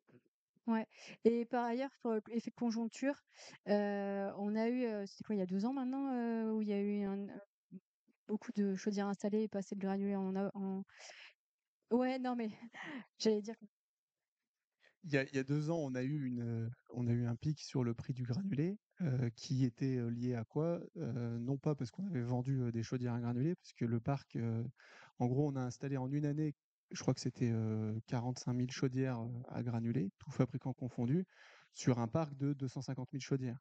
Donc, quand bien même l'hiver aurait été rude, c'est pas ça qui a mis à genoux la filière. Ce qui a mis à genoux la filière, c'est que il y a eu un conflit en Ukraine avec du gaz qui a été réduit en approvisionnement pour la France.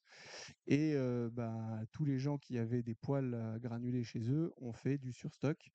Et le surstock a engendré des surcoûts en termes de production. Donc c'était juste spéculatif et c'était pas du tout lié à la conjoncture.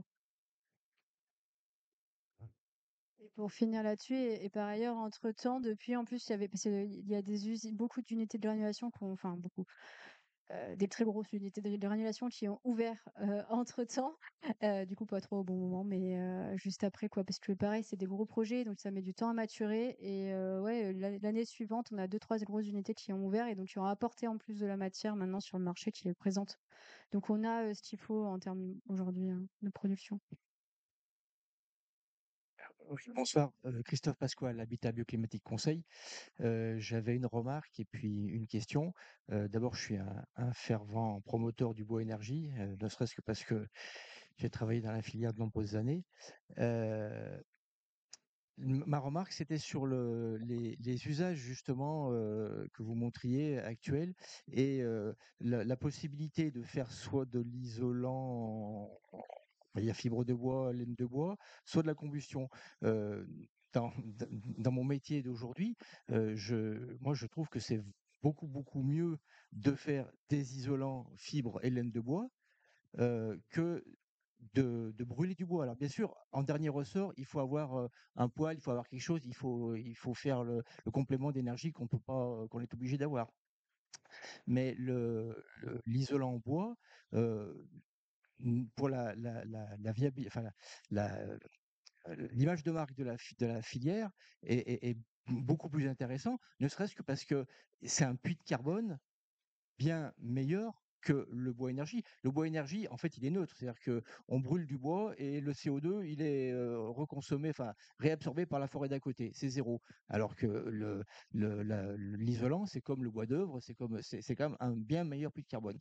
Voilà. Bon, donc je pense que c'est vrai que c'est, hein, il faut, c'est ce qu'il faut favoriser.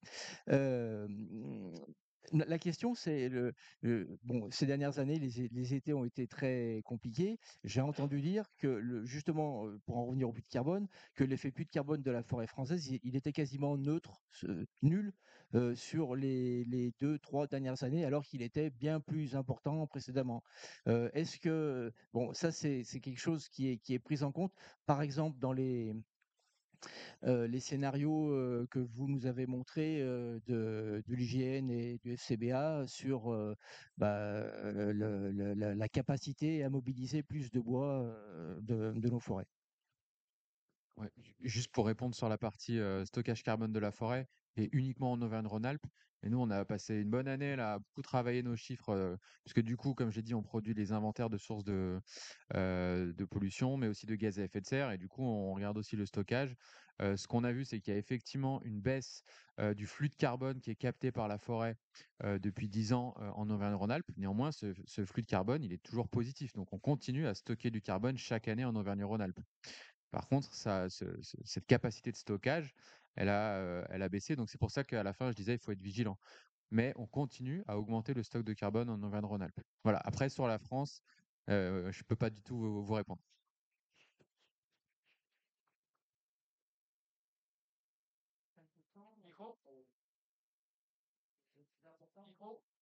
Alors, donc la question, c'est de savoir si la baisse, elle est, enfin, de combien est la baisse. Alors, j'ai pas les chiffres en tête, mais effectivement, c'est de l'ordre, ça a été divisé par 2 ou 3 sur une période de 10 ans à peu près. Voilà, mais ça reste excédentaire. Donc, on continue à stocker du carbone, mais c'est vrai que là, on arrive à un moment où il faut bien surveiller ça. Alors, je sais pas si la courbe de stockage est logarithmique, je peux pas répondre, je suis désolé. Merci à vous tous. Les arbres qui sont contaminés, notamment par le changement climatique, que deviennent-ils? Sont-ils recyclés et de quelle manière? Alors, il y a plein de réponses à ça, en fait, parce que ça dépend de leur localisation, de leur état de dépérissement. Est-ce qu'ils sont en train de dépérir? Enfin, est-ce qu'en gros, ils sont en train de mourir? Est-ce qu'ils sont déjà morts? Et s'ils sont déjà morts, depuis combien de temps? Et ça dépend du lieu où c'est aussi au passage, si c'est, en montagne ou si c'est en plaine, c'est pas tout à fait pareil. En gros, dans les objectifs, l'idée, c'est de pouvoir les identifier le plus vite possible pour pouvoir les exploiter le plus vite possible pour pas qu'ils perdent en qualité. Notamment ceux qui ont été beaucoup touchés. Je sais pas si vous avez entendu parler, mais il y a un petit insecte qui s'appelle le scolite qui a ravagé pas mal de forêts de l'Est de la France et des Savoies, de l'Ain et de l'Isère. Bah là, c'est vraiment un peu la course contre la montre, parce que, une fois que le bois est sec, il perd de sa qualité. Enfin, on peut presque plus utiliser en bois d'œuvre. Donc il faut vraiment intervenir tôt et si on intervient tôt, par contre, on peut toujours l'utiliser en bois d'œuvre et donc là, il y a des études qui ont été faites pour, pouvoir rassurer sur, la résistance mécanique et cetera. Mais à partir du moment où il commence à sécher en forêt, là, très rapidement, il dépérit. Et du coup, se pose la question effectivement de qu'est-ce qu'on en fait? Il peut effectivement finir en bois énergie. S'il est sec depuis trop longtemps, il y a un petit souci, c'est que ça va faire beaucoup de poussière et du coup, on va avoir du bois déchiqueté, par exemple, avec un taux de fine très important, ce qui n'est pas non plus apprécié par les chaudières. Donc, en qualité, pareil, et ça dépend de l'essence parce que l'épicéa ne dépérit pas à la même vitesse que le sapin ou que le douglas. Et puis ça dépend de la saison. Si le sapin il est mort en octobre, il tient plus longtemps que s'il est mort au printemps.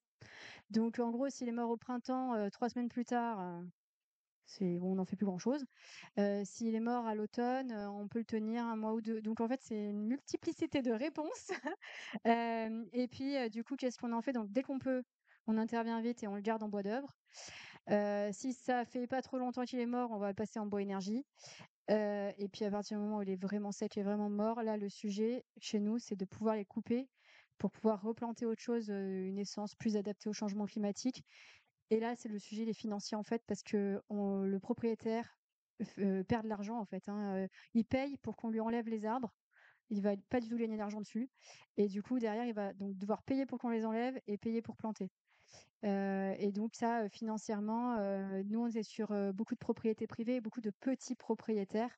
On n'a pas de très grosses, entreprises, ou de très grosses banques ou assurances chez nous qui ont des grandes propriétés. C'est beaucoup de tout petits propriétaires familiaux.